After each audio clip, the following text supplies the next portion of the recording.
Well, halito akana. Hello, friends. Chimichukma, how are you? The program is Red Hoop Talk. It is I, Jennifer Robin, or known as Mischief. And today's guest is, and I don't even have words. I'm all, blah, is an incredible human being, author, children's school counselor. I'm just going to bring Jessie on board and let her introduce herself to this whole new gaggle of listeners. Welcome, Jessie. Hi, thanks for having me today. I'm really honored to be here with you guys today, and I'll introduce myself. I like to start off introducing myself in my Lakota language, and then I'll interpret to you what I say. So, ambetu washte medaki api, chante washte na pe choose api, wichach pe tumpi wina, Jessie Taken Alive-Rencountre amachi api, Hunkpapa Lakota imataham. So what I said in the Lakota language was, "Good day, relatives. I greet you all with a heartfelt handshake. My Lakota name is Wichachbi Tumpiwi, which means woman who was born from the stars. My English name is Jessie. My maiden last name is Taken Alive, and my married last name is Rencountre. I come to you from the band of the Hunkpapa Lakota. For people who don't know, or may not know, it's Sitting Bulls people. So I'm really proud of my background, my culture, my family and such. So, well, I'm proud of them as well. So we are going to chat until we have nothing left. Now, I want to start with your name. So, what is your name again of the stars? It's woman who was born from the stars. But ain't that all of us? It is all of us. That name came through ceremony when I was really young and such, and it was given to me by the spirits. So it's a beautiful name that I hold dear to my heart. Well, when I try to explain Indigenous culture to people, it's a religion, but it's not a religion, right? Like I don't know how to explain it. And we have philosophies or beliefs or ideas, but you see what I mean? I like to say it's a way of life. Okay. It's been a way of life for centuries upon centuries. So, and yeah, it's really hard to say that it's a religion, because it's really not. It's just a way of life. There's beliefs, there's values, there's ceremonies and protocols and such. So yes. Well, and two, there's many Indigenous people who are still cultural, but then pick up other religions. So right. that's why it's just a weird thing to me. And of the stars, that's so powerful, because you're bringing all of that energy of that Big Bang with you, being born of the stars, right? You're bringing all the particles and pieces and heat from the sun and radiate, there's just, when you imagine this one woman encompassing the cosmos and walking amongst us, it gives me goosebumps.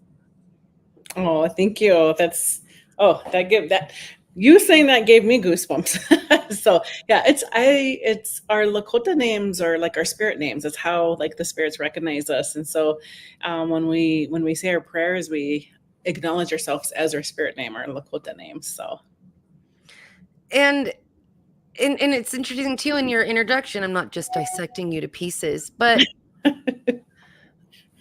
culturally, many tribes come from matriarchal. So we would have had our mother's name, not our father's name. And sometimes if we took on a husband, he would also take the mother's name, because that's a life giver, right? That's the continuation of that line, is through the mother. So is Taken Alive, did that come from mom or pa? It came from my dad, yes. But if you think about it though too, historically our people didn't have last names. We were recognized by our Lakota names, right? So it's kind of like the last names thing was kind of introduced to our people. So I kind of say that's more of a, in retrospect, in the big picture of things, last names are kind of a new thing Yeah. within the last, like, since reservation days. So Yeah. So if I go back in my family lineage, 1810, 1812, some of the first family members that went on the Dawes roll, there was no last name. hmm And then a lot of times our names were changed because it was too complicated for somebody to write down right, in the. or even mistranslated, Mhm. right? So the last name Taken Alive is kind of mistranslated as well too. What's it supposed to be? So in our language is Niyake Yuza, which means, the best way you can explain it into the English language is, even talking about how it came a part of our family was, on my father's side, his great grandfather was known for going into homes and helping clean the energy to make things good again. So niyake uza, going in and you're cleaning it and you're leaving it better. So he was kind of like a helper. The closest I can get to it is maybe like a counselor in today's world, but maybe not. He was able to he had that gift to help make homes better and such. So Oh, and you're carrying it too. thank you. Well, the counselor kind of segues into your work as a counselor in a tribal school, elementary, right? Yes. Counselor? So actually, I was in a public school. So my very Okay. first 2 years in my early 20s, straight out of grad school, was at a tribal school, not my home reservation or my husband's, but here in South Dakota.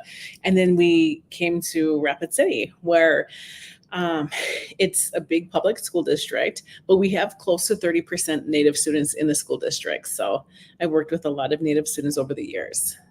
Well, and over those years, um, is there a difference in the struggle between native and non-native kids, or is just being a modern human hard on everybody? The latter, yes. It's being human, and it didn't matter. I've worked in multiple different school buildings over my career, and it didn't matter. Families all have their different struggles. Humans all have their different struggles. It doesn't matter the color of your skin, your social and economic status. Everybody's human, and so being human, we're gonna have life challenges, right? With all kinds of different things, whether that's emotionally or social, academic, whatever it might be. We're gonna have those, and so I loved working with students, all the way from the babies in kindergarten all the way up to high school seniors over the years. So that's kind of my elementary and high school students is who I've really worked with. But that's huge. Like things I didn't use a school counselor because I just emotionally vomited on friends and family. But to have that anchoring resource as we navigate through and towards this adulthood Mhm. is invaluable. And then we get into the adult world and we forget to seek counsel, Right. right? I'm not necessarily talking about going to therapy, but seeking counsel. What do you think? What do I think? What are options? I feel like when we shift into adulthood, you're supposed to have it figured out and just go do it.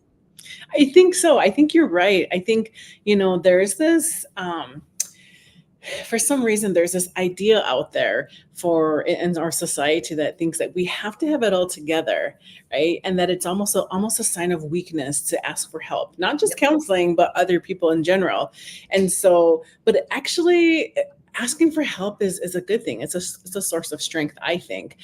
Historically, our Indigenous people, we had a support system. We had something that worked, and everybody contributed to that circle, right? And everybody received something from that. In today's day and age, it's a little bit different. It's a little bit harder. Everybody lives in their own separate homes. Everybody has really super busy schedules. And so it's like over the years, it's almost like you're taught to be, the more independent, the better off you are. But everybody struggles. Everybody, because we're human, right? And I don't think we're built to do everything by ourselves. We're not. And I fall victim to that too. I have to do this. I can fix that and I don't need it and I'll duct tape it back together and And there's so much that I carry by myself or make things harder or take longer because I'm too I don't want to be the one to ask for help. And we are far away. So my support system, my brother moved out of state. So there goes, somebody to just hug or what, so it's interesting. And when I think about our indigenous culture, there's ceremonies through a lot of these stages of life or acknowledgement of these changes. And I think a lot of the colonized society is missing out on that. When you understand and get together with women, as you move into womanhood, Mm. relationships, and or understanding what's going to happen to you, or so do you guys have those, puberty ceremonies and types of things as you move through? We do. They're very important. And it's not just that we're trying to like follow tradition and such. It actually it's for our spirit as well too. Yes, we are trying to follow our traditions and our culture and such. But even in a fast-paced world society that we live in today, it's important to do that for our spirit. So like I have 4 daughters, my husband and I, and our 2 oldest daughters have gone through that ceremony. We wanted to make sure that we did that for them to help them to go through that, but also to help their spirit make that transition from being that young girl into becoming of age, being a young lady now. So, and our Well, 2 younger daughters will go through it too. 4 girls. Whitney. Yeah, I wonder if he's working through some past karma on that. Maybe. But your husband too, I joke because you guys are one of those couples that you just kind of hate like as you scroll through. You know what I mean?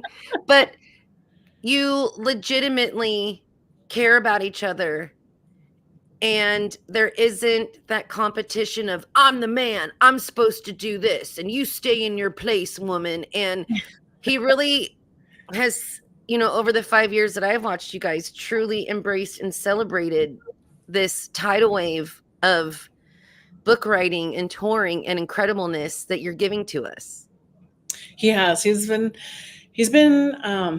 besides my late parents, my husband and my late parents have been my biggest supporters, biggest fans and such. And sometimes when I didn't believe in myself, it was them that pushed me. And after my parents left, my husband was the one who stepped into that sole role of being my biggest supporter, encourager, and saying, keep writing, don't give up. It's, hey, this is just a little bump in the road. You need to keep doing what your calling is. So it's a huge encouragement. But it's got to be terrifying, like you stop doing something you've done for years that you were good at and comfortable with, and then you completely embarked on something totally new and different, by being an author. And I see your anxiety of, can I do this? Should I do this? Is this the right thing? And not only did they support you though, but they honestly believed in you. Yes.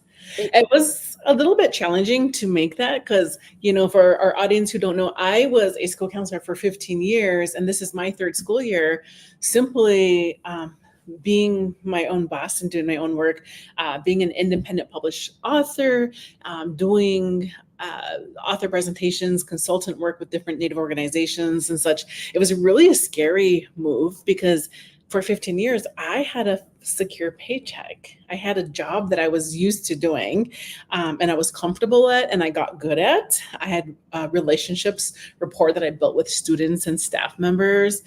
But also too, there was that push that we feel inside that tells us like, it's time now, right? And it's hard, but I had to think about that as like, oh gosh, this is going to be really hard to step up into something that's uncomfortable, uncharted waters for myself. I didn't know any authors. I never met any authors, nonetheless Native authors at the time. And so it was a scary thing, but I took a lot of lessons from my late parents' passing. We lost them both to COVID within 33 days of each other in late 2020. And it was kind of like a wake up call. I realized like life is short. You don't realize like when it's our time. And I thought about like, because I almost passed from the heavy grief twice within a few months of each other. And that was a wake up call of realizing like, oh my gosh, if I don't do what I feel like is my calling and my passion, I'm going to regret it. Like, I don't want to leave this world not doing what my spirit says I should be doing. Right. And so I just had to pray about it. And I took that leap of faith and realizing, okay, I prayed, I asked for signs, I received multiple signs of that's the route I'm going to go. And so I just jumped. I jumped and realizing, okay, I'm going to make this move without fear. And I'm going to make it with confidence, knowing that there was prayer involved. And, you know, it's been a really blessed 3 years going into this type of work of being my own boss and making the calls of when I'm going to present, when I'm going to be making new books, writing and everything else in between. So, but it's been a blessing and I'm really happy. I wouldn't have changed it. I would, if I had that choice again, I would go back and make the same choice. You said 3 years. It's only been 3 years. Yes, this is my third school year that I am fully not in the school districts anymore. Well, it feels like I've been watching you and interacting with you forever, but my gosh, 7 books, 3 years, and not just that, but the world welcomed you with open arms. This wasn't a keep chipping away, you'll make it type thing. Like, you came out and everybody was like, this gal. I think I had a little jump start. Well, I did have a little jump start before I made that full decision that I was going to do this primarily as my career. I was writing books while I was a school counselor. I'd do my regular job. I'd come home, get dinner done. Everybody was off to bed, and I would stay up late and I would write. And I would work on my books. I did my second and third books the self-publishing route. Whew, that's another story. But there was a lot of frustration and realizing like, oh my gosh, I don't know what I'm doing. Tears involved and giving up for the night, saying, I'm not doing this. And then the next day, something pulling me saying, yes, you are. And open up that laptop again and to continue to plug away at it. And so I had that little jump start. So I already had 3 books out by the time I made that decision of like, okay, I'm going to do this for my primary career and income. So I had a little jump start there. I mean, I wouldn't call that a jump start. You could write 3 books, self-publish, and still nobody, you just hear crickets. We have no idea who you are, where you're coming from. But I want to pause for a minute. Prayer. Okay. When you say go into things with prayer, I pray before things. Prayer, it really does connect us to that spirit and to that creator to open yourself up to be guided, or really to be in touch with what is this fire that I'm feeling. So without, I don't know if it's too sacred to put on, YouTube, but what is it that you kind of teach you and Whitney kind of teach your girls about prayer as they move through this crazy life? Yeah, always to look for prayer for guidance, right? There's always going to be signs. I grew up with, I grew up with teachings from my late parents. And I was blessed to grow up around our traditional ceremonies, our traditional ways and such. And so being able to utilize prayer before everything, before your presentations, before you write a book, before you do anything big, before you make a big decision of help guide me, making sure that I'm like, am I making the right decision here? Am I making the right choice, right? So utilizing that as like your compass, right? We have in our teachings, in our Lakota culture teachings, we're all one. We have this phrase that we use and we put at the end of our prayers. Sometimes we utilize it in a prayer in itself. We say, Midakoye Owase. And what that means is that we're all relatives. We're all connected and we're one because We believe that there's that one creator that we all come from. And so it's almost like when we are connected, we are acknowledging every living thing as a relative and even like as part of us, because we're coming from that same source. So when we can acknowledge that and our spirit reminds us that that's who we are and such, it's a beautiful thing. It's a compass that we use in life, right? So knowing that everything's connected, everything's related, we come from that same creator, we are part of creator. Right? All of us, everything that is living. We say that there is like, when you see something move and you sit outside and you're sitting against a tree and you see the trees moving, and we say, oh, okay, the leaves are moving because of the wind. Well, where's the wind coming from? There's something big and sacred. We call it Dakush Kashka, meaning something that energy, that movement that is in everything that is living.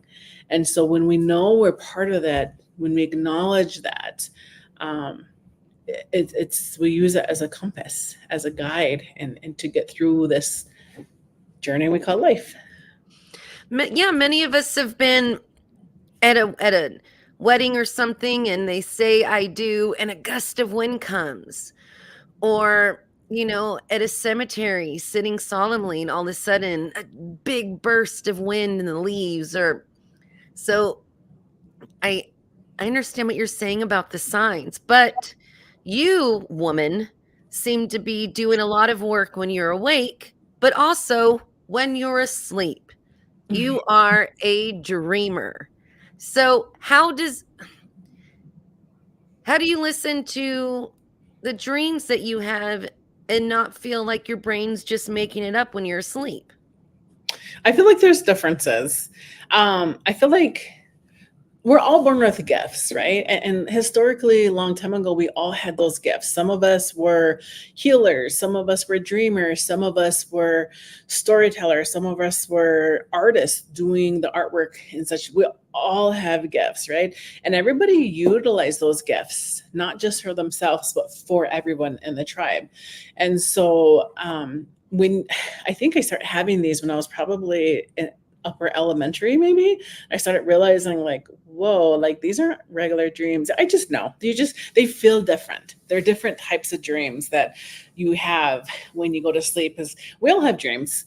We all have dreams, and they are, they just feel like a dream, like, something that from our subconscious that we had throughout the day or throughout the week, and it kind of just scrambled into this little box, and okay, now we're going through this little movie.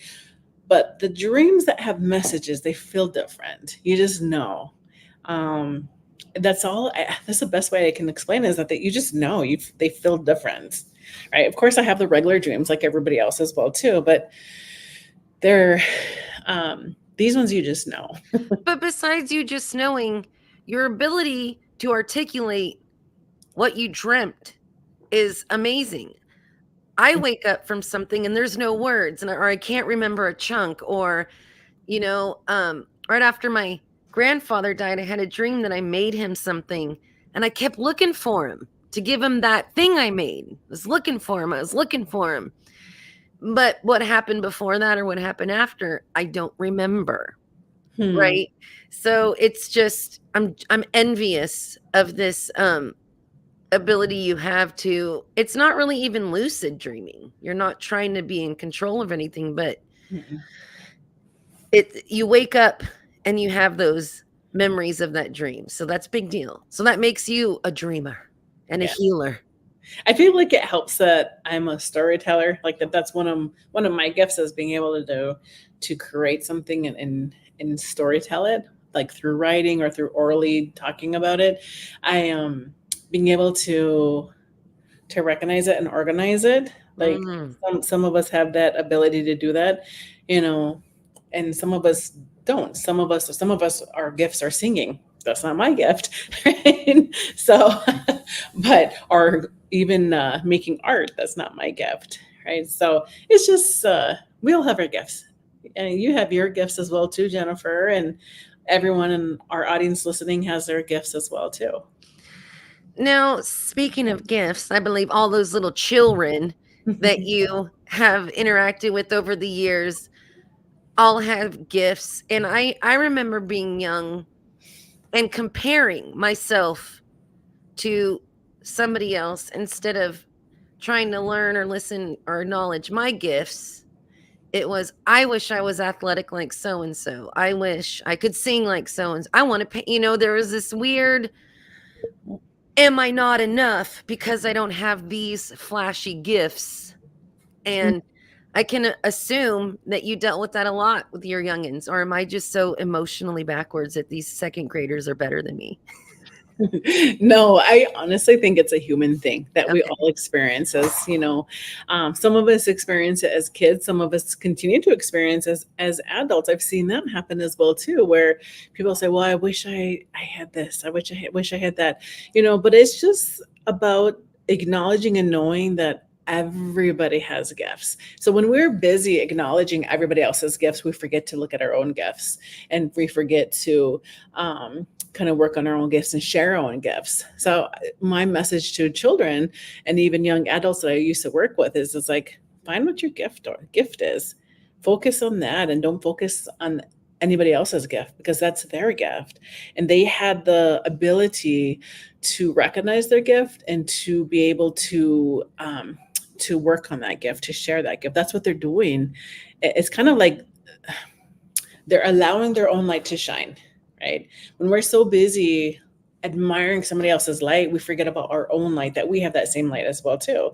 So when we acknowledge that, we put that wood on the fire, like a fireplace. When we're working on our own, we can shine bright as well too, and hopefully can inspire other people around us. So having a gift, does that mean you just wake up automatically good at something, or is a gift like a drive or a feeling towards something you would like to learn? You see what what I mean? I feel like there's things that we're passionate about, and I feel like there's gifts. Okay. Um, Things that are like we can pick up and we can learn, right? So if I wanted to take an art class and I wanted to try my best, that's like and I was like, oh, I was really passionate about it. I'm going to try my hardest to learn what I can. That might be a passion, but I have a daughter, my 18-year-old daughter, who is a gifted artist. Like when I look at her artwork and I'm like, how did you come up with that? Like that is like poof, like genius level type of artwork. And she's like, I don't know. Like, I mean, she just does it. That's a gift, right?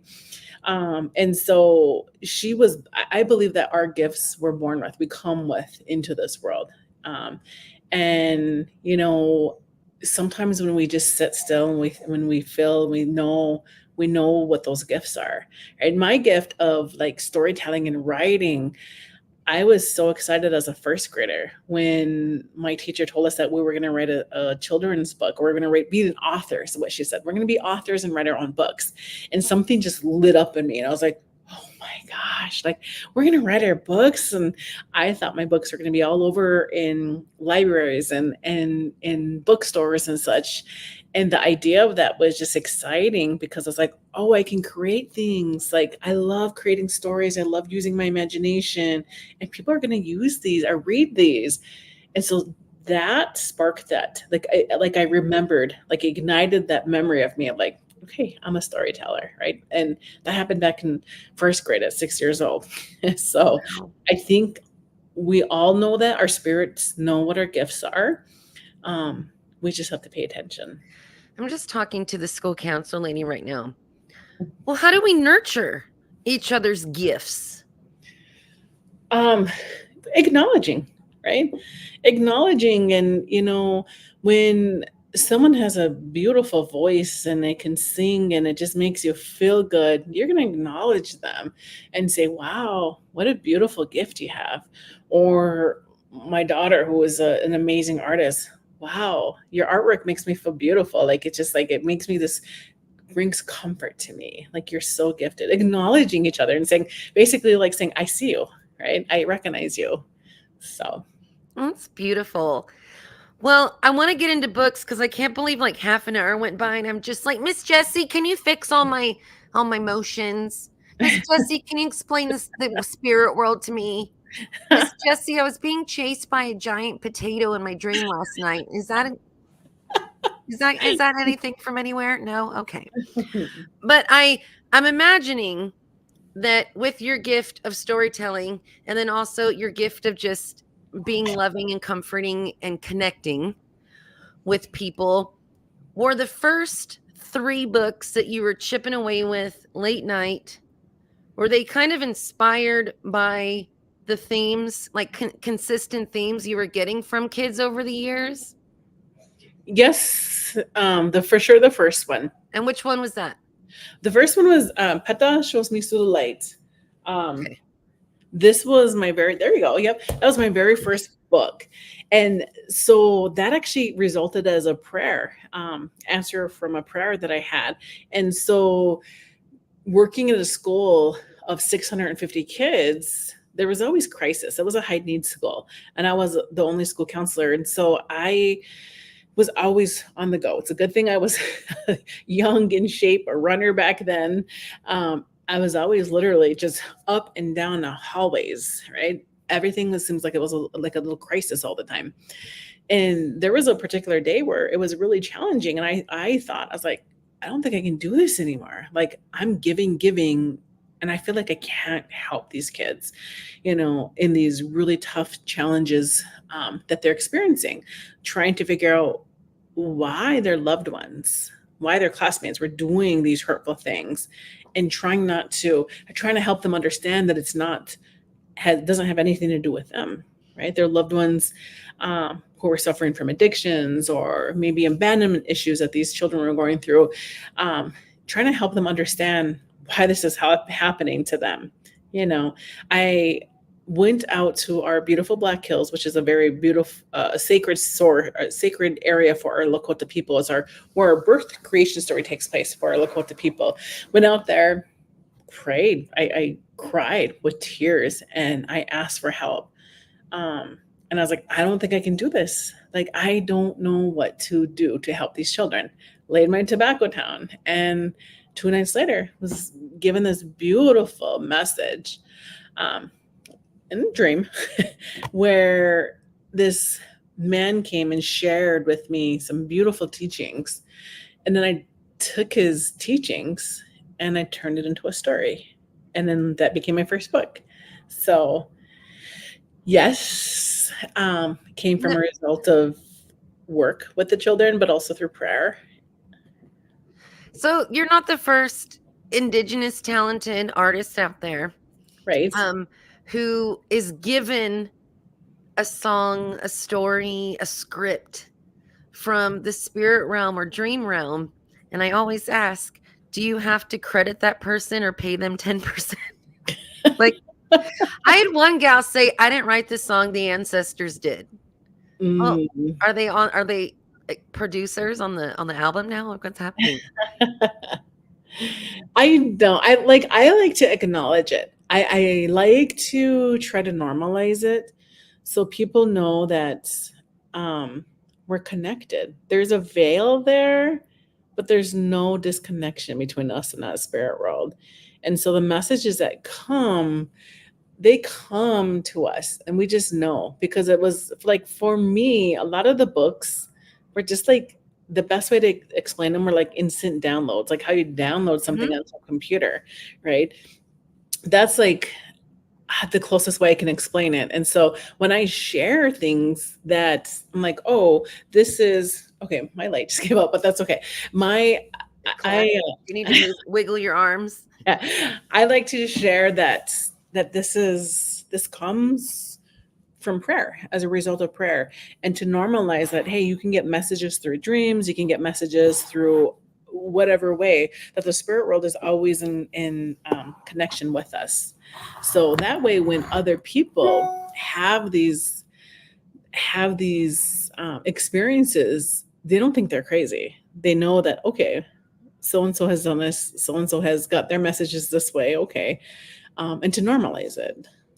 So, well, neuroscience says that everything is happening in a closed loop system. You prick your finger, you feel the pain, things go to stop the bleeding, right? Like, modern medicine, science put us where we're one isolated functioning unit. Mhm. So having these body parts that are so capable of tying in to the unseen world is, I don't think science will ever catch up. Right. So that's, I think, when you start to feel a little bit crazy. Well, this didn't make sense, or it came out of nowhere, or I was given an entire song or story. You kind of have that struggle against yourself on, am I losing my mind? Or is this brilliant? Think of it like this. Here's how I can make the best sense out of it. When you take a drop of water, it's by itself, right? But when you have that drop of water go into a body of water, a lake, a stream, a river, where does it all go back to? How does it go back?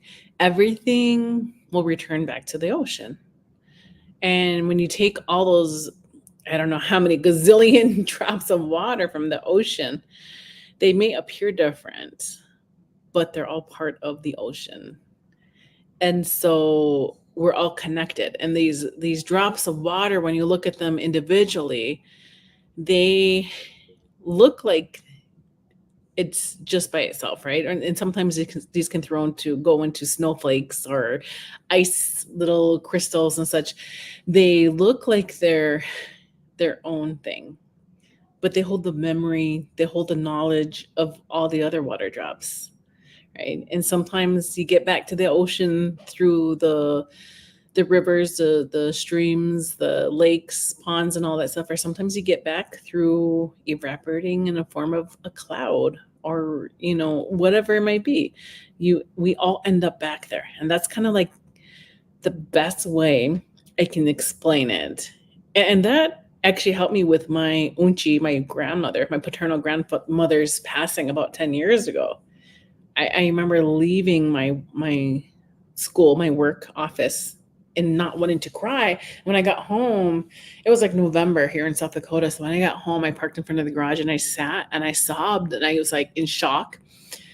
And I remember seeing an ice cube, or like a, I don't know what they're called, like the icicle. Yeah, an icicle. And it was hanging and there was drips of water coming off. And it just hit me of like, oh my gosh, she just changed forms, is all. She changed forms and she's now going back to where we all come from, right? So there's no disconnect. She's part of me, I'm part of her. We're all part of something bigger. And so when we think of it that way, it doesn't seem as out there when things come to us. So, yeah. No, and that's beautiful. And again, a lot of times when I, do my interviews over the years, I'm talking to my 6-year-old self or another little brown 6-year-old. So they grow up feeling more connected or better or more sane or more relevant, So I don't know. I'm never going to stop being juvenile. I like it.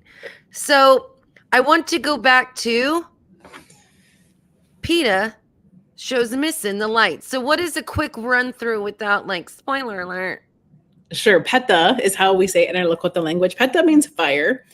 And he's actually a character from the stars. He's like a spirit guide who teaches. He's like a teacher, right? And shows Misu, that's how we say little brother in our Lakota language, Misu the light. And Misu is like the little kids that I used to work with. Sometimes we can be Misu ourselves as adults, wondering, why is our world the way it is? Why is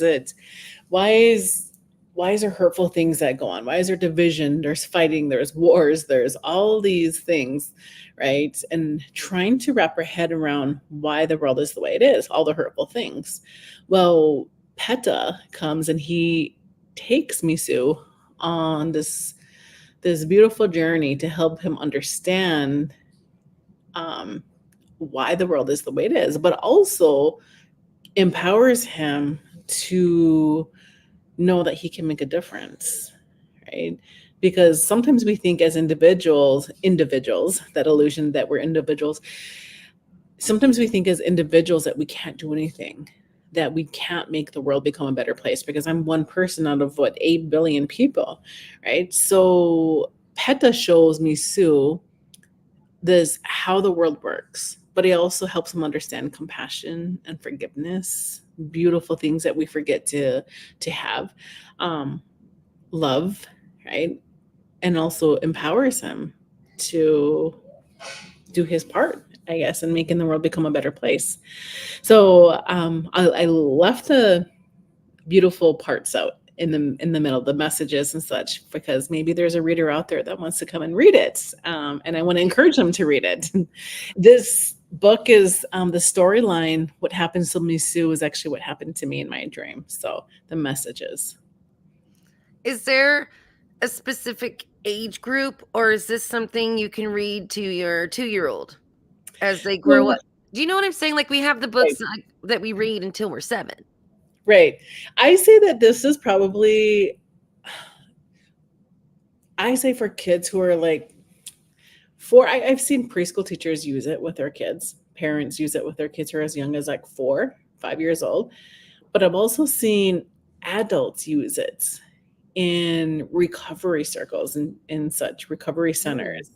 So I say it was originally meant for elementary kids that I was working with, but I've had middle school, high school. I've seen it being used in colleges, and of course the healing world, I guess, treatment centers and counseling centers and such. So, Well, there is a lot of injustice and ugliness and pain and there's so many crazy things out there in the world that when you focus on them, you start to take those things on. If you right. feel the world is angry and hurtful, then you're going to start behaving angrily and hurting others to protect yourself. You see what I mean? So I totally understand as an adult.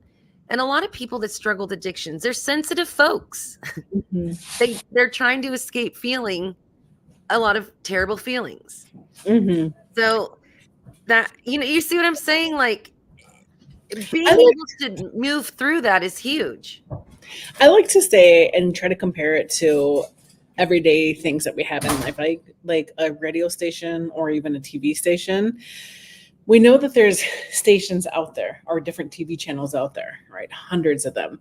And what are you exposing your nahi to, your spirit? That's how we say spirit in our Lakota language. What are you exposing your nahi to? Like if I'm watching TV, and I hardly watch TV, but if I turn on the TV and I don't like what I'm seeing, I can turn the channel. That doesn't mean that it's not there. That just means I don't want to focus on that because Mm. that's going to impact me. It's going to impact my spirit. So I'm going to turn the channel to something that's going to make me feel good. Right. So I feel like that's what life is all about too, that we are all energy, that we can tune in to different frequencies. If we don't like what's happening in the world, let's focus on the good stuff because there's good things that are happening out there as well too. There's nurturers out there. There's kind people out there. There's people that are doing great things. And so I stopped watching the news probably about 12 years ago because I realized what it was doing to me. I was like, every time I'd get done watching the news in the evening with my husband, I'd feel like, oh, I'd feel like, oh my gosh, what is wrong with our world? And then one day I just realized I don't want to expose myself to that. I don't want to go to bed with those thoughts Yeah, in my mind. really. Yes. And so I realized, like, what we expose our spirit to affects us. Right. So I want to look for the good things. I want to look for positive things that are happening. I want to look for the people that are doing great things and the great stories. And so even my social media feed is all positive things. And if I have a friend that's on there that's like venting and blah, blah, blah, I just hit the like snooze button or unfollow button. I'm Mm-hmm. still friends with them, but I don't see the negative, heavy stuff anymore. My stuff that I mainly see are uplifting messages that are inspiring and such because that impacts us. And I think a lot of people forget that what we expose our spirit to impacts us, right? So what are we going to tune into on that radio station of like, is this what I want to listen to? This is kind of heavy. I'm going to turn the dial. Same thing in real life. But is that just being dismissive and putting your head in the sand? A lot of people have that same question, and I think not, because it's okay to be aware of what is happening, right? But as long as you're going to do something to help that situation, Okay. right? So if that's something that I'm passionate about, okay, I'm not going to just like sit there and listen and take that all in and feel angry at home and blah, blah, blah, blah, right? If I want to make a difference, I'm going to go out there and I'm going to do my part, what I can as this, our illusion of individualism, right? As an individual. So it's not really turning your head the other way, and if there's something I can do as Jessie, I'm going to do it, right? Even if it's me offering a prayer. A lot of people don't say, oh, you kind of see the whole thing, the joking part of like, oh, thoughts and prayers. But a lot of people don't know that we're so connected that It's real. prayers do work. Our real. good thoughts do impact people. That was given to me in a dream as well, too. I got to see how it works because we're all energy. So when we do pray for other people, it does help them, right? So Are you going to write an expose on the other side and how it works? maybe. I have some notes written down. I'm just so fascinated because going back from cultures, every culture, there's this core belief that this isn't it. Mhm. That we come from somewhere and we go to somewhere. It's ingrained in our evolution, like how we've evolved as societies and in our DNA, that we were a gift from somewhere. And our bodies dying isn't the end of something. Right.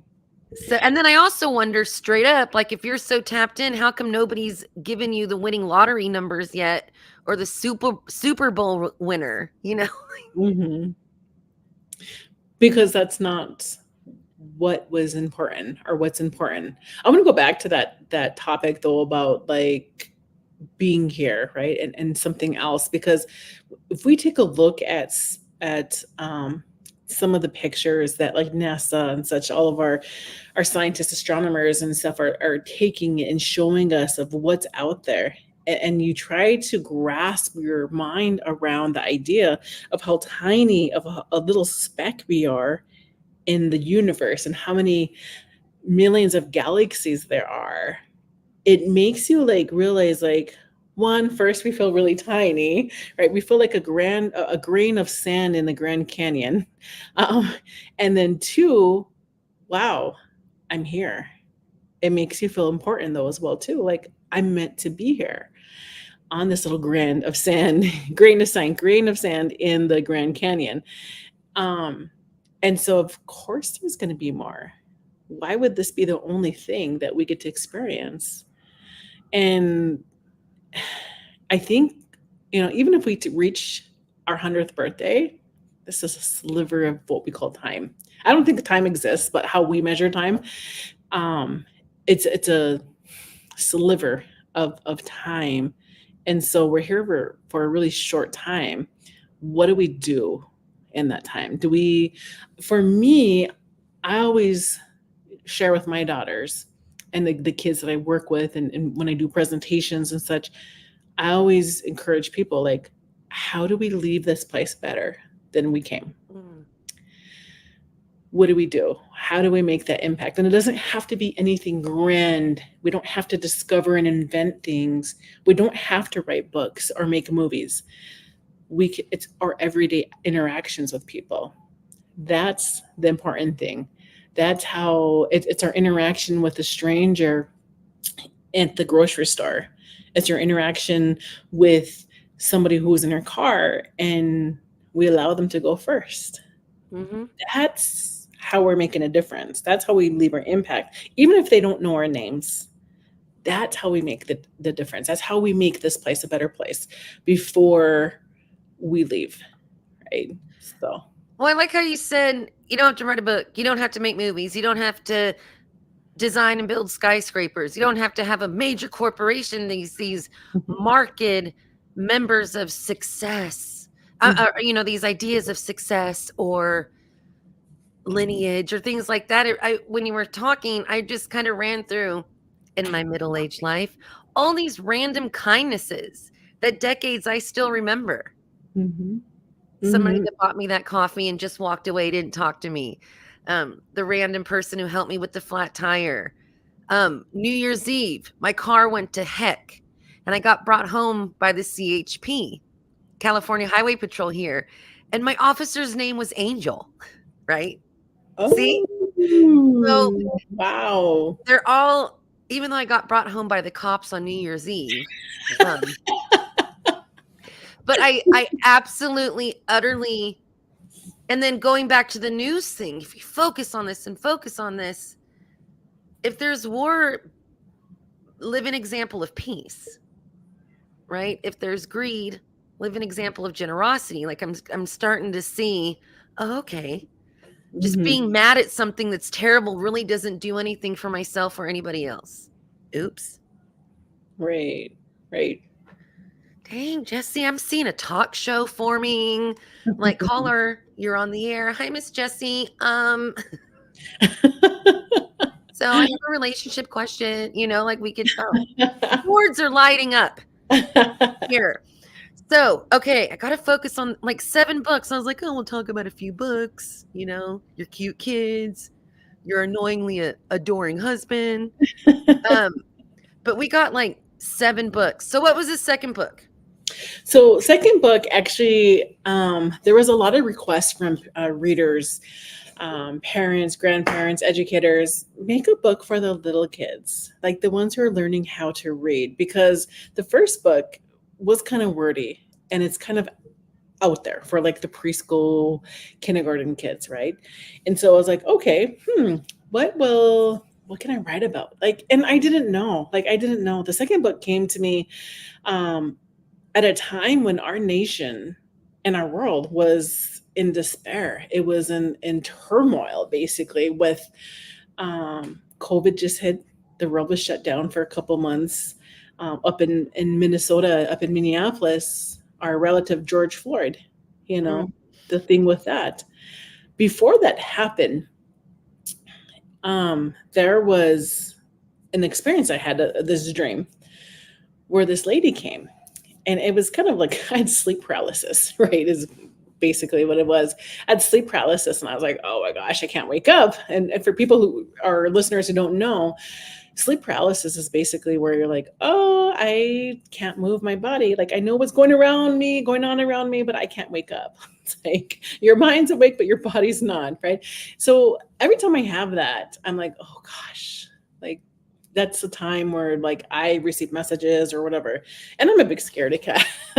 I'll admit that. And so I knew that I was like, okay, somebody's coming down the hallway. It's this lady who's coming in the hallway. She's this older native lady. She kind of had like this stern but loving auntie energy, right?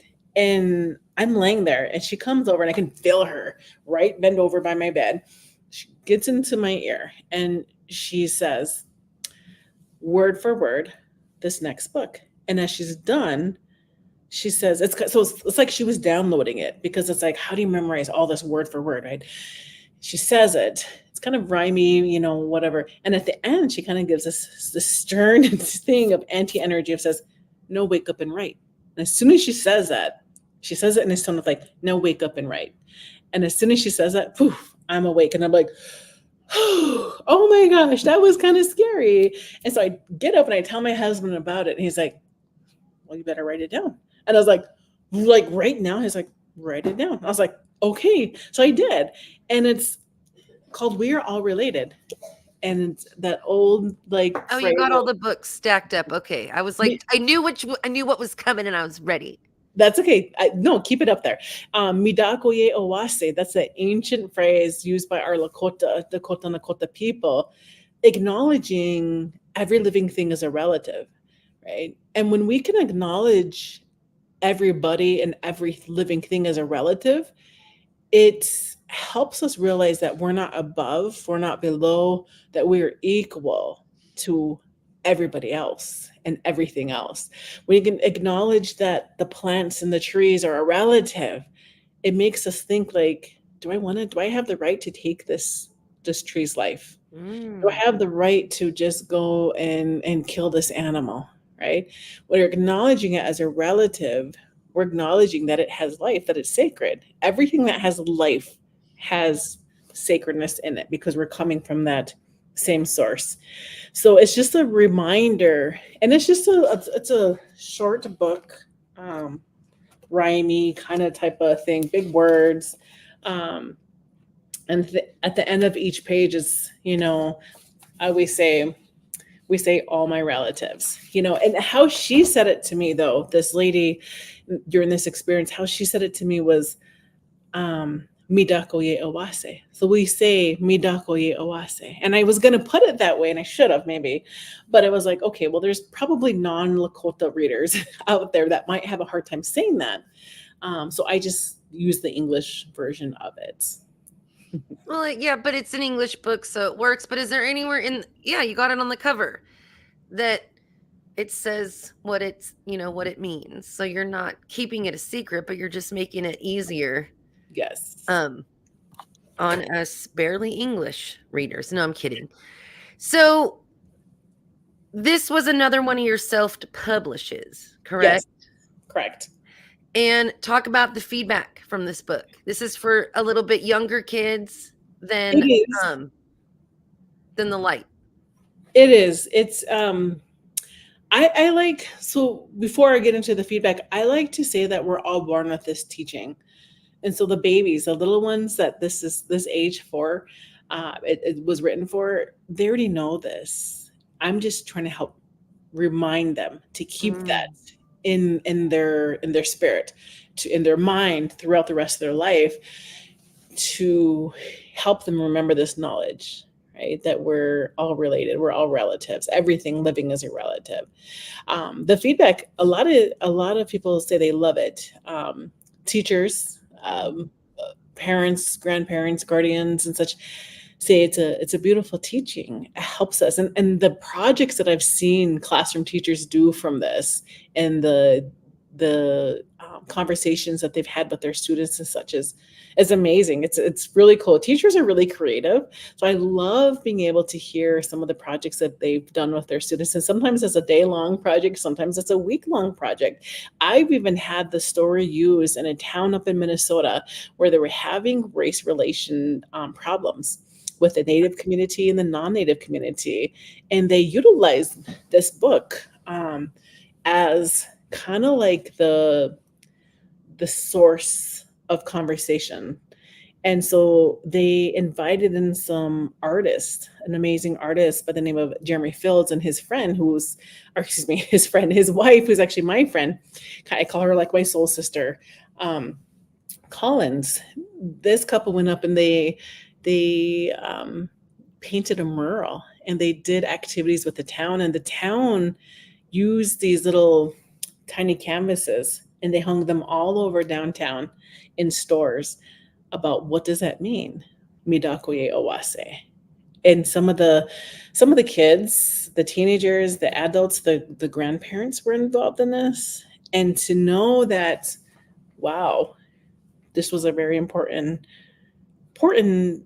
um I guess, what's the word, important thing that I followed, important directions that I followed when this lady came to me and says, "Now get up and write." Right? It's kind of like this, like, oh, loving but very directive type of energy from this auntie that says, this needs to be out there, right? So it's a book for the babies, but it's a message for everyone, and it's not my message. It's an ancient teaching from our Lakota people. Well, I don't want to diminish your brilliance by saying, "Oh yeah, she doesn't write anything. She just listens to her ancestors." But I have a ancestor I never met that's just like her. That I'm always like, sometimes like, why are you mad? Like what? Like what? But it really is this. You are capable, and it's almost like an intensity of the unknown ripple effect that you're going to have. Yeah, Write it down. Now, write it down. right. Your husband can take care of the girls for an hour and let you just scribble it out. Yes. Again, I need emails from the spirit world. They need to be super clear. I got a message once I was meeting my brother at a casino, and a hawk paralleled my car when I hit the tribal land and looked right at me, and I was like, "What do you got? What do you got for me, hawk?" And he said, "You're gonna lose all your money." And I was like, Whatever, hawk. This is a native casino. I'm supposed to be lucky." And then he shook. Literally, the bird was flying, shook his head, and took off. I was down Oh, $40 in 3 minutes. I was like, oh my gosh. listen. That's But I funny. also like to argue with our ancestors and spirit messages. You're gonna lose all your money. You don't mean that, hawk. Yes, he did. Very clear. And it's also, when we are doing this stuff, I've noticed with me, it's like hearing, but it's a different pathway than your eardrums. Right. For It's sure. it's so different. And trusting yourself and navigating those little differences. Am I talking to myself, or am I really just into my brain, skipping over my ear, hearing this, girl, you're gonna lose your money. And that, I think that just comes with time and practice and prayer. Right. So, third book, Sock It To Me. I got all these images loaded for a reason, woman. Thunder's hair. All right. So Thunder. Thunder's hair. This one actually came as a result of some of the experiences that I was having with some of the Native kids, the Native boys specifically at the schools I was working at, being upset that they were getting teased for having long hair.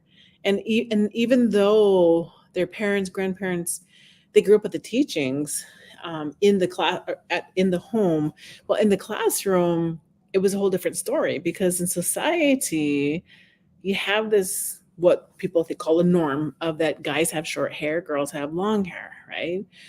And so the boys would be getting teased, being called a girl. They'd get threats of their hair being cut, their hair being pulled and such.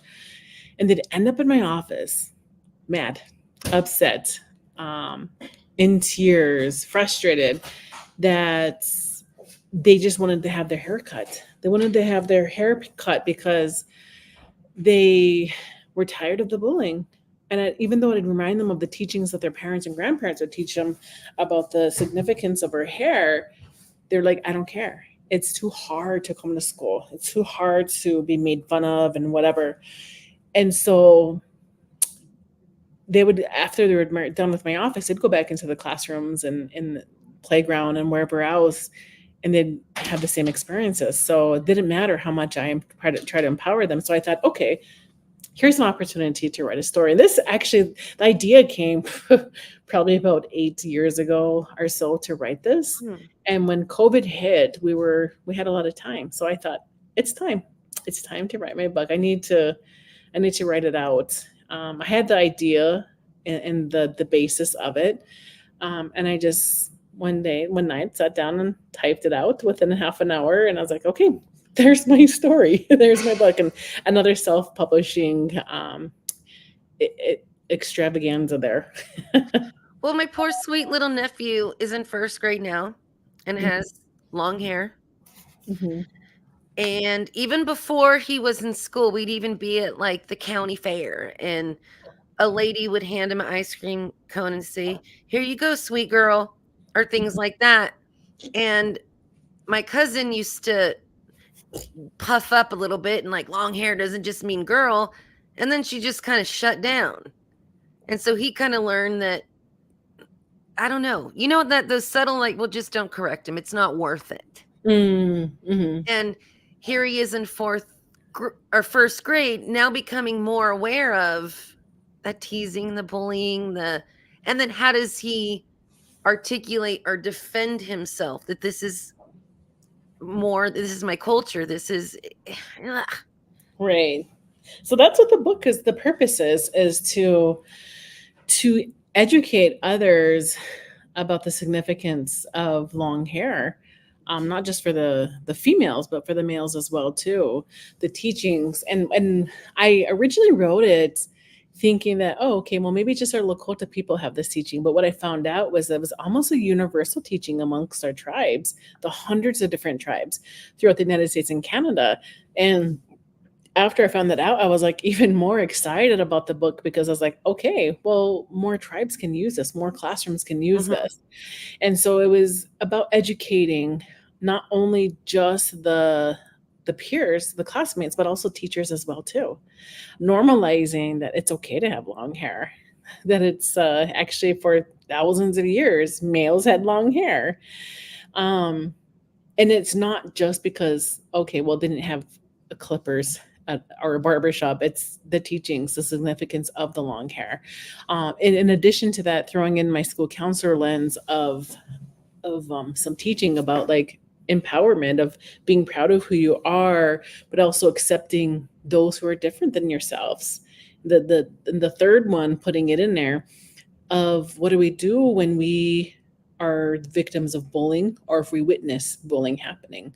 What do we do? Like, how do we just stay quiet, or how do we handle these situations? So it addresses bullying as well too.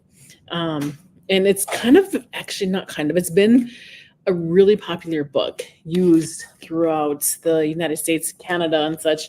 And the feedback from it has been amazing from teachers and guardians and kids themselves, of saying, oh my gosh, I was so excited to have this book and have them give it to my son's teacher or so.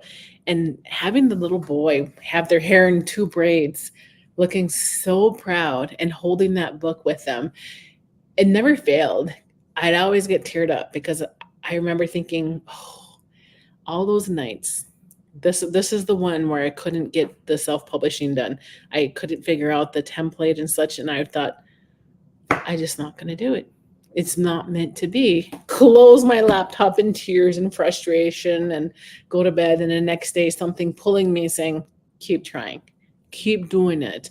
And so seeing all the feedback of that was like, okay, these are messages from Creator telling me, see, look, we told you to do it, and it was needed. So I'm really, I like to use that example because we feel like sometimes we can get discouraged. Oh, and the other thing too, I forgot to tell you, I actually submitted this to a big publisher, one that was a branch of a huge, they call the Big Five, the five big publishers in the children's book publishing world. There's a branch off of one of them that's specifically made for Native readers and such. And I submitted this to them, and I got a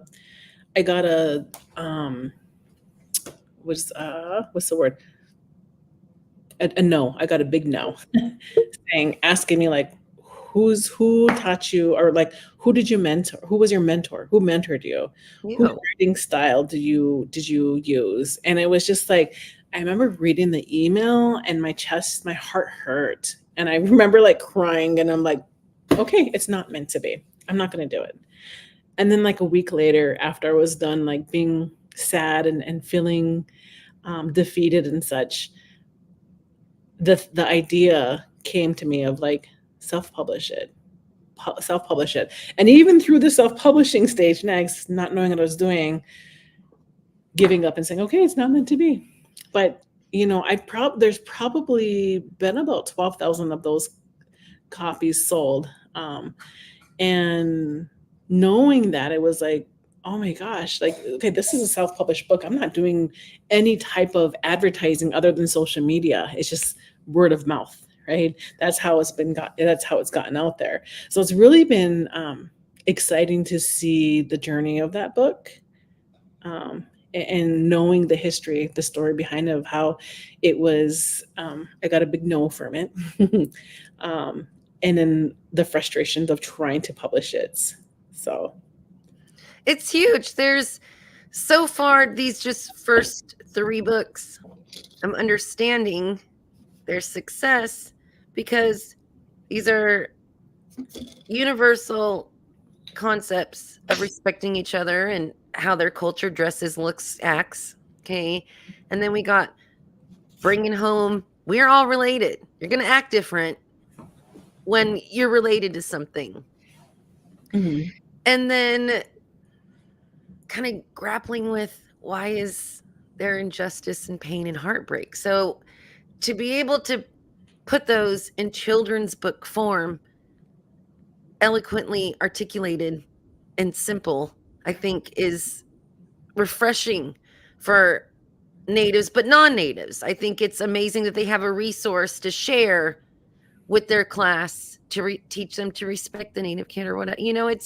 It's interesting. Like I'm seeing now why you're such a superstar, and why this has opened up so big for you Mm-hmm. these past few years. So okay, number 4. Number 4, Rainbows in December. Rainbows in December. This one's a topic that is hard for people to talk about, because it talks about grief, but it's a needed topic that we talk about. Historically, our Indigenous peoples utilize storytelling for a lot of different things, to teach lessons, to teach values, to teach history and such. And one of the things that was common to talk about was the idea of birth and the idea of death, that everything has a birth and everything comes to an end as well too. Not end, but a transition, right? And the cover, I kind of had that idea of of like a butterfly, right? We transition, it transitions from that caterpillar and such, but also like the snowman we build, and in the winter time, and then it melts and we think it's gone forever, but it still exists in a different form. And this came as a result of my parents' passing in 2020. 33 days within each other. It was by far the most challenging time in my life, being so close with my parents, my siblings and I, our children, my husband and such, being a close-knit family, extended family, and having this happen. Just boom, everything's fine. COVID hits, mom is sick, dad gets sick, then mom's boom, recovered, and all of a sudden she's gone. And then dad dies, probably from the heartbreak of it. So having a double burial within, having that double burial of them, trying to manage that heavy grief where it feels like you cannot breathe, wondering what is even life? What is this world without these people that we love, right? And not knowing, what am I going to do next? How are we going to survive without these important people, right? A lot of us go through this. Almost every single one of us will experience this, but it's a heavy topic to talk about. People get scared to talk about death. People get scared to talk about grief because the grief that they've stuffed down starts coming up, and it's not meant to be in us, right? So when we buried my parents in a double burial in December, and on our Standing Rock reservation, and it straddles 2 states, North Dakota and South Dakota. We buried them on the North Dakota side, right, kind of like where my mom grew up. And there was a connection with rainbows with me and my dad since I was a young girl. I used to be fascinated with rainbows and magic. And I used to think that there was magic at the end of the rainbow. So being a little girl, we lived in a country. When I saw a rainbow, I told my dad, "There's a rainbow. Oh my gosh." And he knew I was fascinated. I said, let's go see the magic. Let's go catch the magic. So my dad he's an amazing dad, human. He jumped in a car with me and my siblings in his pickup truck, and we raced through the pasture to try to catch the end of the rainbow. We missed it, and I was devastated. And I cried. I was so sad because I was like, I wanted that magic. I wanted to experience it. And my dad handled it so well. And not funny, but ironic thing, it was that we actually ran over one of our res dogs. It was a stray dog that had come to our country house, and so we kind of just would feed it. But it was chasing the pickup truck, and we ended up running over it. So we had to have this burial for it, and you know, so that was my first experience with death. Like why is our dog not moving, right? Like trying to understand that. So fast forward to 2020, when I'm a wife and a mother, and in my late 30s, experiencing that heavy grief of having them pass.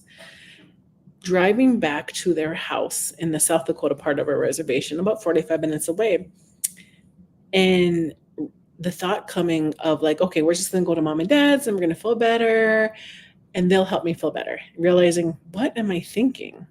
We just buried them. Like, oh my gosh, boom, the heavy grief of feeling like my heart was going to break in half. My chest was just like, ooh. And I just stopped. I started sobbing of like, oh my gosh. And out of nowhere on December, like it was like 1 degree out, cold December day, this rainbow goes across the sky. Not a sundog, but a rainbow. And it's like, oh my gosh, I already knew that was my dad. Because a few nights before, I had opened up an email, finding anything to remember them, to hear their voice, to see their words and such. And I had opened up an email then a few nights before their burial, and it was from 8 years prior. But everything in the email was almost like it was meant for that moment before their burial. And at the end of his email, he says, and remember, sis, he used to call me and my sister sis, and remember, sis, you are the magic in the rainbow. And so seeing that rainbow stretch across the sky, I was like, oh, that's my dad.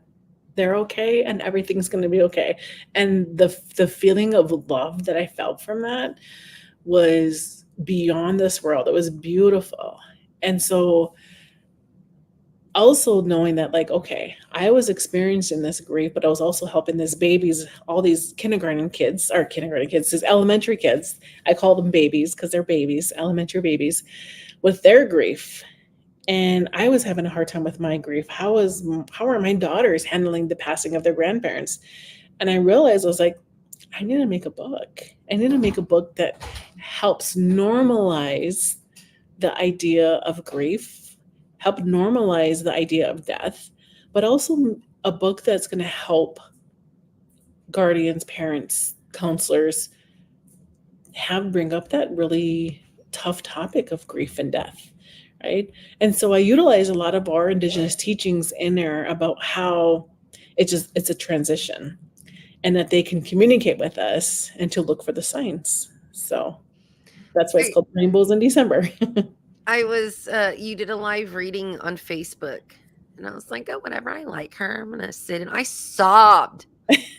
my 40-year-old, I was just, it's so beautiful. It's just, I don't know, it gets you in the feels. Mm-hmm. And again, here we are, you tapping into these humanity, very raw concepts, and somehow turning him into a children's book that transcends one race, one color, one age group, one anything. Mm-hmm. But I like seeing how 2 books came from you, that you actually are doing work instead of just sleeping and getting ideas. So, but that's I'm telling you, that's why this trajectory is nonstop and beyond when you transition, because you're able to settle into what we all need. Not just, I'm going to write a kid's book about an adventure and a backpack and a talking monkey. See? So I don't know, I'm just shocked and amazed. So where are we? 4. Number 5. Number 5, this is a sequel to the very first one called Petashow's Kea Energy. The main character, the spirit character from the first book of Shows Misun the Light, comes back and he helps a little girl who is actually a character in Thunder's Hair. Helps her. She's now the main character, but he comes back and he helps her with feelings, right? This is a little girl that experiences a lot of anxiety and a lot of worries. And we can all do that as adults as well too. We over worry, we have the anxiety and such, and to be able to normalize it, and um, to help us realize that, hey, things are going to be okay, things are going to work out, right? But also helps us get in touch with realizing that we are energy, that emotions are energy, the feelings that we have. And if we don't like how we feel, we can control that, right? We can acknowledge it and let it pass through us. What's really funny is these first 5 books I recorded in a studio to make audiobooks, and they're still sitting in my email, so that's my one of my to-do list, big to-do lists. But I had horrible anxiety last night, and it was from doing a day of presentations and giving a lot, but also being lack of sleep and traveling and adjusting to a new time zone and all this stuff. So last night I had a lot of anxiety, and I actually pulled up my email to find this audiobook and listen to the story like it was like I was listening to the first time. And I fell asleep listening to it because it was like, oh, sometimes it's like when I listen to it, it's like I'm listening to it for the first time. So this one must be one of those examples again of a download Yeah. that and such. So it helped me as an author to re-listen to it and calm my own self down as well too. I don't even think I made it like 3/4 of the way through. But that's good. That means we're gonna trust you. If it works for you, then hot dog. Yes. Maybe it'll work for a few of us. Yes. And when was this one written? This one was actually written, so it came out last fall.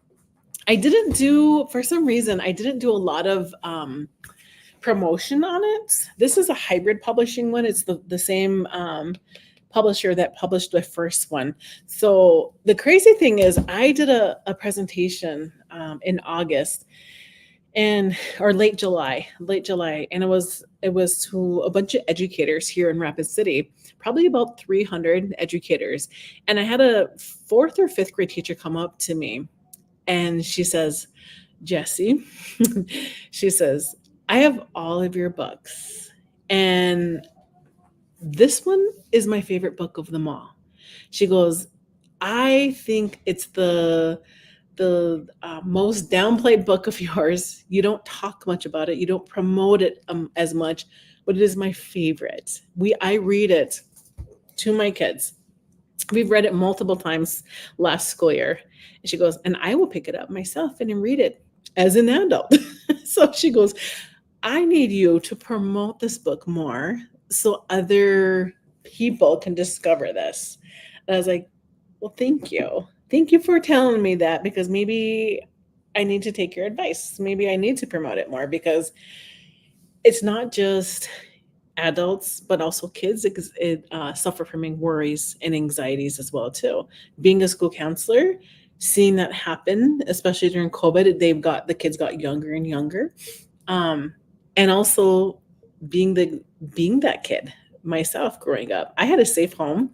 I didn't have to experience a lot of trauma in my home or anything when I was a little girl, and I'm grateful for that.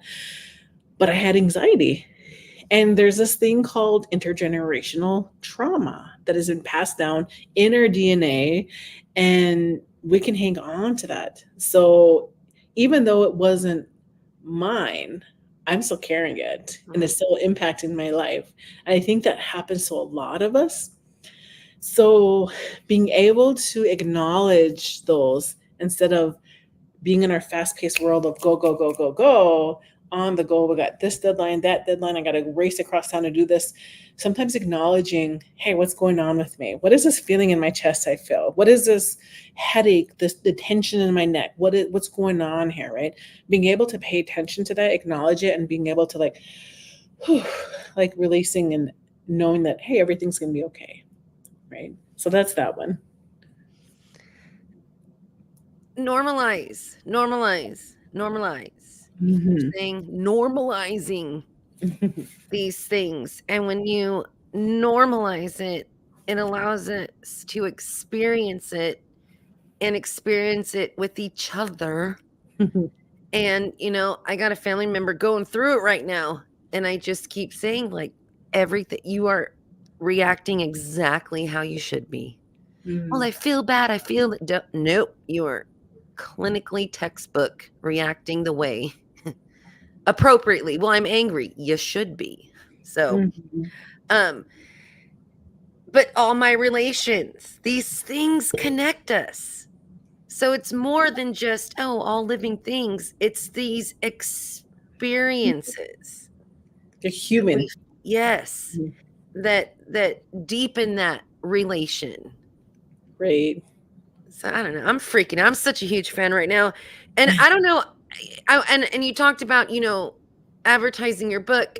I know that any library, anywhere, if you walk into it and you say, I need you guys to order this book, they will order that book. Something about going to a few libraries and saying, can you please order these 7 books?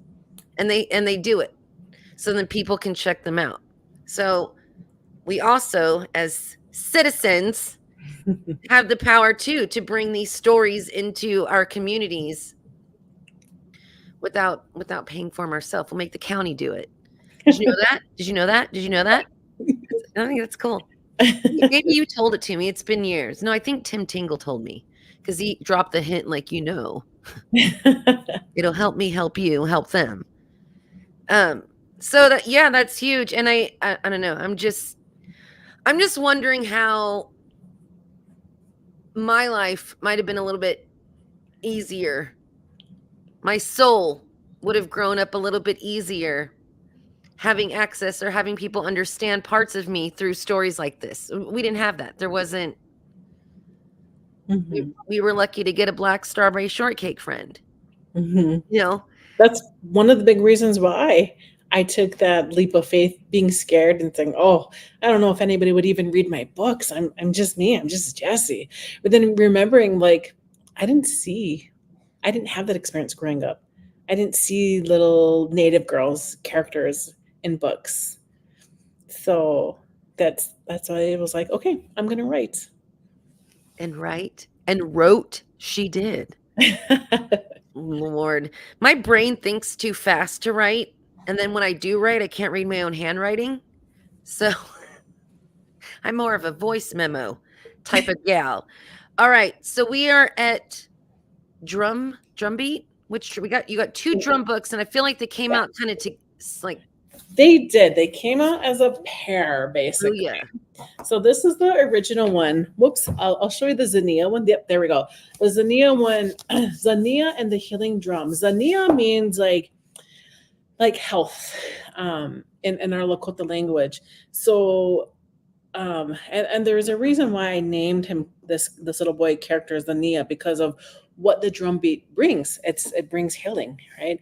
So interesting story about this one. I'm gonna go all the way back to 7.5 years ago when my little girl, our youngest daughter is 8 years old. Her first birthday. Um, she started walking on her first birthday, but then we didn't realize that she was like so dizzy. She had inner ear infections, like double, and we ended up having to take her to the urgent care that night, actually ER that night, to get her antibiotics because she was just puking and puking. I go home, or not home, but yeah, I go back, lay down, go to sleep, and I have this one of those dreams. One of those dreams where this old man who usually comes to me in my dreams shared with me about all these big important lessons. One of the big important lessons in there he shared with me is the power that the drum beat brings. He first shared with me that we all carry traumas, whether we experience them firsthand, whether they're passed down, whether we witness it on a video or whatever, or whether we hear about it. That trauma affects us. And if we don't take care of it and release that from our body, it gets stuck and it can turn into different types of pain. It can turn into panic attacks. It can turn into Ulcers. diseases and ulcers and yeah, cancers and diabetes and all these things, right? It gets trapped. And he says that we have to release it. So I asked him, I was like, how do we release this? And he's like, through our breath. When we have life, we we know we have life because we have breath. Our breath is sacred, right? So when we breathe in, that means, hey, we have this beautiful gift called life. So he says, you breathe it out. And he says, I want to show you something. He started walking me around and showing me. And we saw all these people. It didn't matter what their age were. They were old, they were young, they were different skin colors and cultures, social and economic statuses. But I saw all this through energy. I saw all these blockages in my dream with energy. And I was like, oh my gosh, this man is walking around. This looks like a really rich man, older man, and he has a suit on and he has all this trauma that he's walking with. And then, oh, look, here's this little grandma.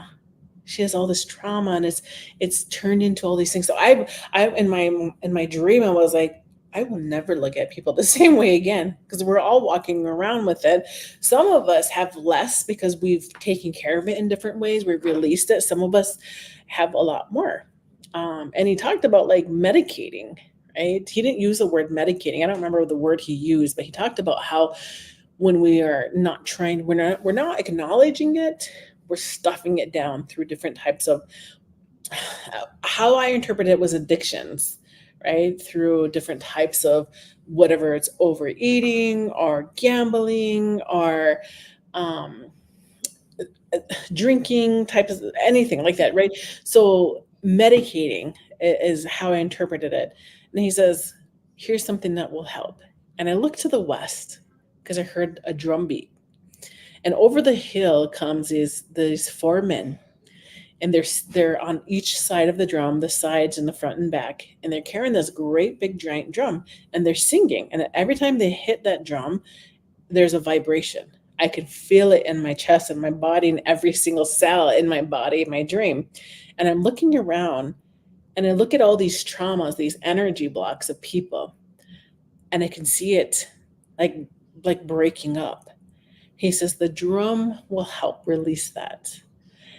And I was like, oh, okay. And I could feel it happening. And then he says, the other thing, he says, is their words. And I looked at these men, and these men were old time, like Lakota men, dressed from a long time ago. And I'm not fluent Lakota, but my late father was, my grandparents were, so I can understand some. In my dream, I didn't recognize this song, but I could, in my dream, I recognized and I could understood what they were saying. They're saying that what they were speaking about in Lakota is that we're bringing healing for you. You're going to heal. We're helping to bring healing to you. And so I seen this in energy, their words come out, going, and it was helping all these people. And I was like, oh my gosh, like, wow. And it was like breaking it up. Some of these people were like breathing it out. You could see it leave their body. And it was beautiful. And I woke up and I was like, whoa, okay, that's got to be a book. Like, I have to write this down. And it's just one of those things where you just remember forever. Like, sometimes we wake up and we forget a dream, or like a few days later we forget a dream. This one I remember every single detail of it. And so in 2020, when I wrote those second and third book, I was like, okay, I got to write a book about the drum. I got to incorporate this. I incorporated some of those teachings into this one about breath work and such. Mm-hmm. But I was like, I got to write the teaching of that drum, about the healing that it brings. And on our Lakota culture and other Indigenous cultures, the drum is used. And it's used in so many ways, not just our social and honoring gatherings, but in our ceremonies that heal is that drum beat, right? And the teachings behind it. And there's different stories of origin throughout different tribes throughout the world and such, but it's universal that it's healing. Everybody has the drum, though. Everybody. Yes. Every ancient civilization that never met somebody on the other side of the world We all had drum. Right. So then I was like, okay, I'm going to write this book. And then here's where worlds come together and stars align. I get a message from a local lady here in Rapid City, native lady, and she says, Jessie, I need to connect you with my friend. He is a biomedical engineer and he's looking for a children's book author. And so, can I connect you with him? I had no idea what it was about. I was like, okay, a biomedical engineer. Okay. So I connected him. Really sincere, amazing guy, just intelligent scientist, right? But he's so like curious and respectful.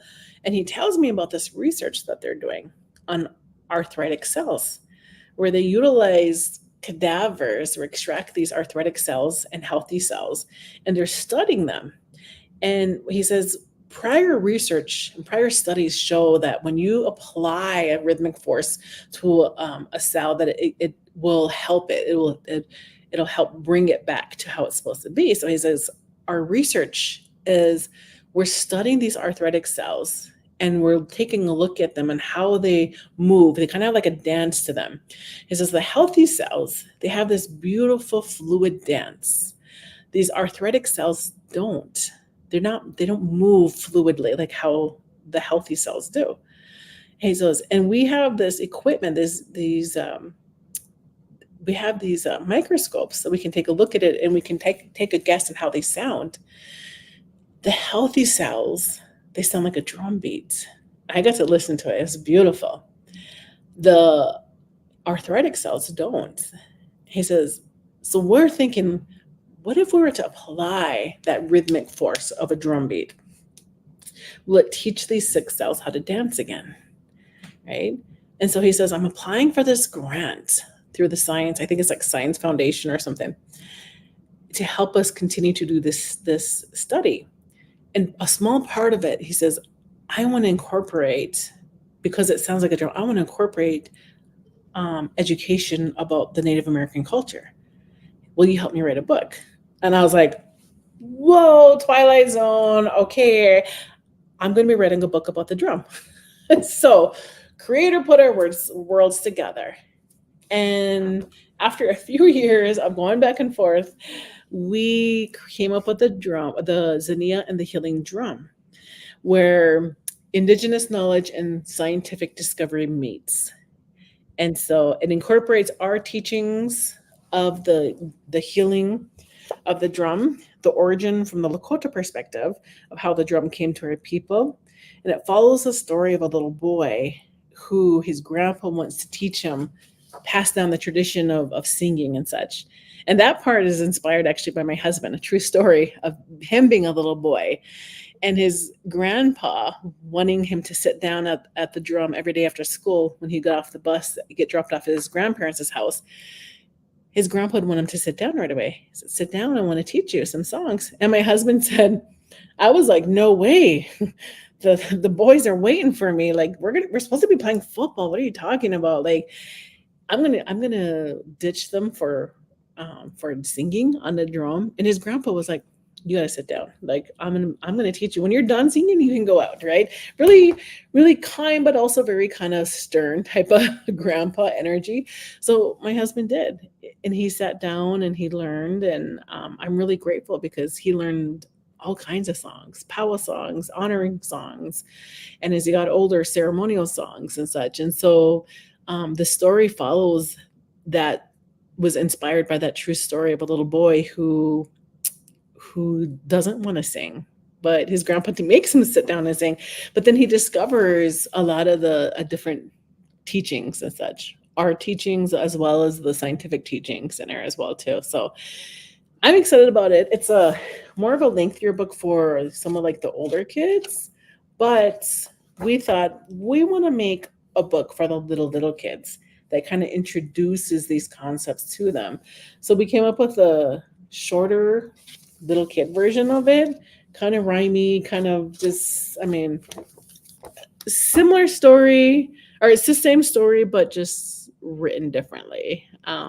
Shorter, kind of rhymey type of story. But we've already known that vibrations move water, create design shapes, and ice move sand. So it's like a giant duh Yes. that our cells would be affected by this too. Right. So if I take my old lady bones and go lay by the big drum at will it fix my knee pain? You know what? I'm gonna go out there and I'm gonna say yes. Ah, There is I don't know how to say this without coming across crazy or making my dad seem like he was crazy either. My mom suffered from dialysis, the after effects of dialysis, for being on dialysis for almost 9 years. And so it really weakened her body. And so she was in a wheelchair. Their last powwow at the Black Hills Powwow in 2019, he was given the instruction from his helper in the spirit world to set her by the drum, wheel her by the drum, he says, because that drum is alive and it's a relative and it brings that healing and it's going to help her, he says. So he did. He went and he wheeled my mom in her wheelchair without telling her why. But he just said, I'm going to set you by the drum. And he sat her down and he pulled up a chair and sat by her.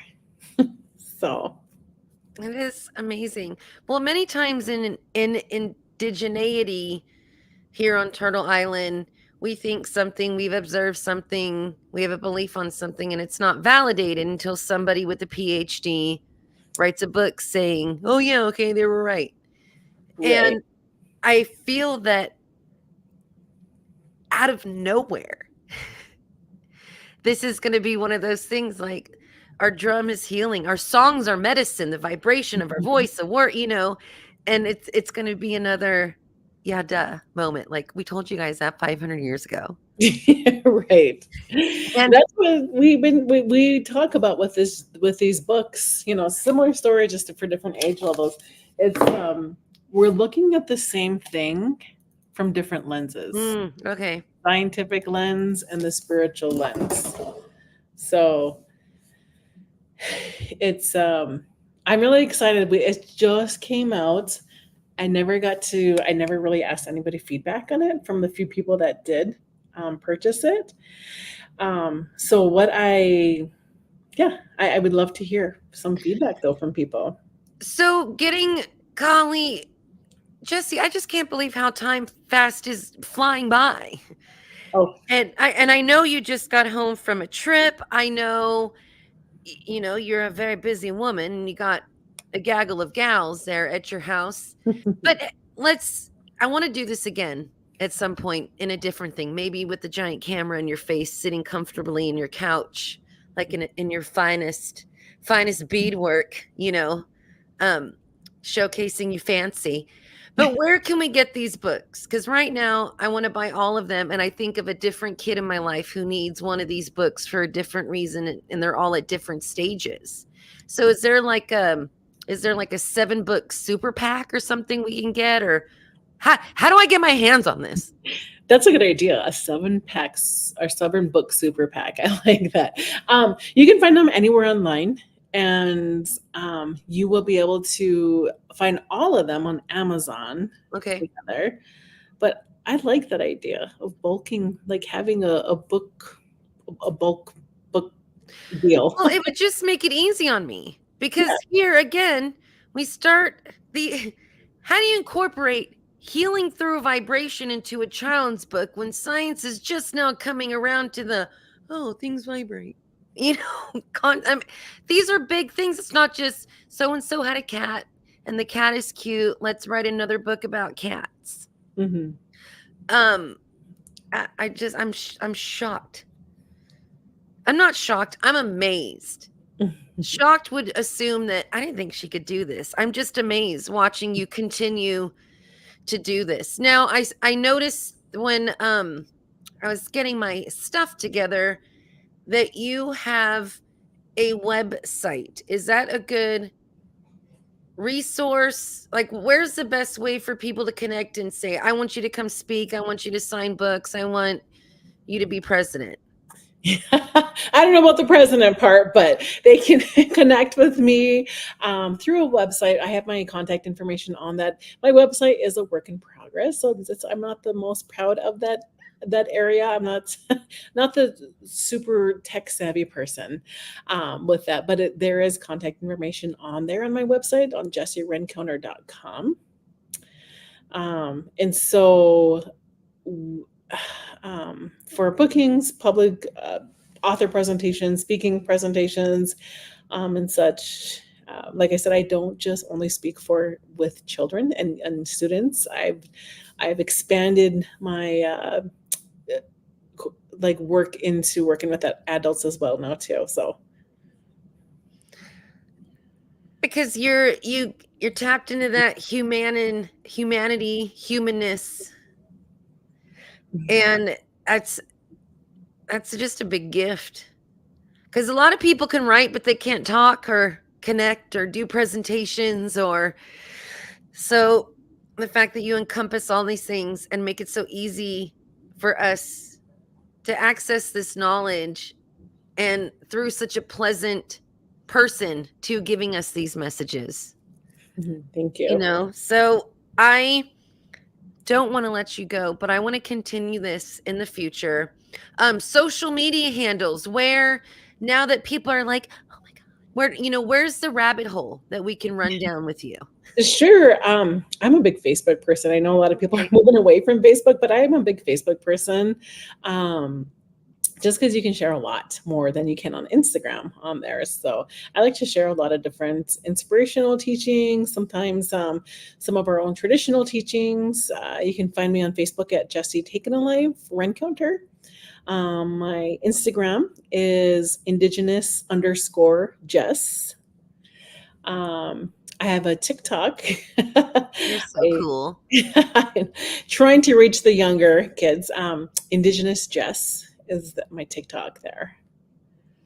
That's huge. So what's coming up next as we wrap up 2024? Is there anything in the works, or I'm like, is there anything in the works, even though you just wrote 7 books like recently? There is actually a lot in the works. The next one I'm hoping to have come out talks about our moccasins, and it's just going to be a little kid book, but also some teachings in there about moccasins and connecting with the earth and such. So I'm excited. Well, you need to write a book on why I have so many cats. There needs to be a cultural reason on. There's got to be a story out there on why do I collect dogs. Oh, I have a bear that visits me often and comes and drinks water. And I'm telling you, I had my door cracked to put my camera out to take pictures. He sniffed my fingers. Oh my goodness. Oh my goodness. That is amazing. So when things happen like that, I feel so native. You know what I mean? I'm like, ugh. But that's a book idea, is just that the animal obsession we have, that connection to the wild, but also respecting that. Well, I respect that bear. Yeah. I couldn't pet it. I couldn't go for it. I know its power. I respect it. Mm-hmm. But will I try just a little bit? Yes, I will. Like, try. Jessie Rencountre. I mean, Yukoki Cheeto, big thanks for being here. Keep us tagged, and anytime you want my platforms, you have it. I'm 100% in support of anything you want to do or anything your ancestors want to do. Sounds good. Thank you. It's been such an honor to be able to share a lot of this, and thank you for asking me. Thank you for thinking of me to be on your show. I never stop thinking about you. I mean, not in like a stalker way, but you and your husband are on my mind a lot because, during the social distance powwow and just feeling that void of community in my life and connecting with y'all in that space, just, I don't know, y'all are doing good things, and you're in my brain and my heart. All right. We will speak to you next time. This program is available next day across streaming platforms. So if people want to listen again or listen more, it will be up for us to share. Awesome. All right, lady, you take care of yourself, and high five. Thank you. Bye. Well, that was our this. That was our that today. You guys, I had to let her go. I'm reeling from she's a whole 5 episode documentary on this woman is what I'm seeing. And real quick, Jessie, I'm going to bring you back. I want to read some of we got and appreciate strong sisters like us from Anita. And Serena said, Chimigwech for your work and wisdom sharing. That one goes to you. And we got a Boju hello in Potawatomi. Where's that? East Coast? Potawatomi? I feel East Coasty. And then we had a Denise say they're enjoying listen. So people are engaged. They're cherishing you. I'm going to let you go because I respect you and your day and your work and your tiredness. So go forth and do nothing. It sounds good. I woke up in Phoenix this morning and got back in time for the show in Rapid City. So, And we so appreciate that. We had your husband online for backup. Like I will interview and annoy him until you get home, lady. All right. Well, bye again. Cheapies La Chique. I'm going down that rabbit hole this afternoon. Bye. Well, that was our program today. Find us on your streamings, share us, like us, love us, and yeah, give all of Jessie's socials a like, a follow, subscribe. I don't know what the kids are doing today. Take her on that TikTok. And until next week when we hop back in the hoop, I am Jennifer Robin, and this is where I look for my outro.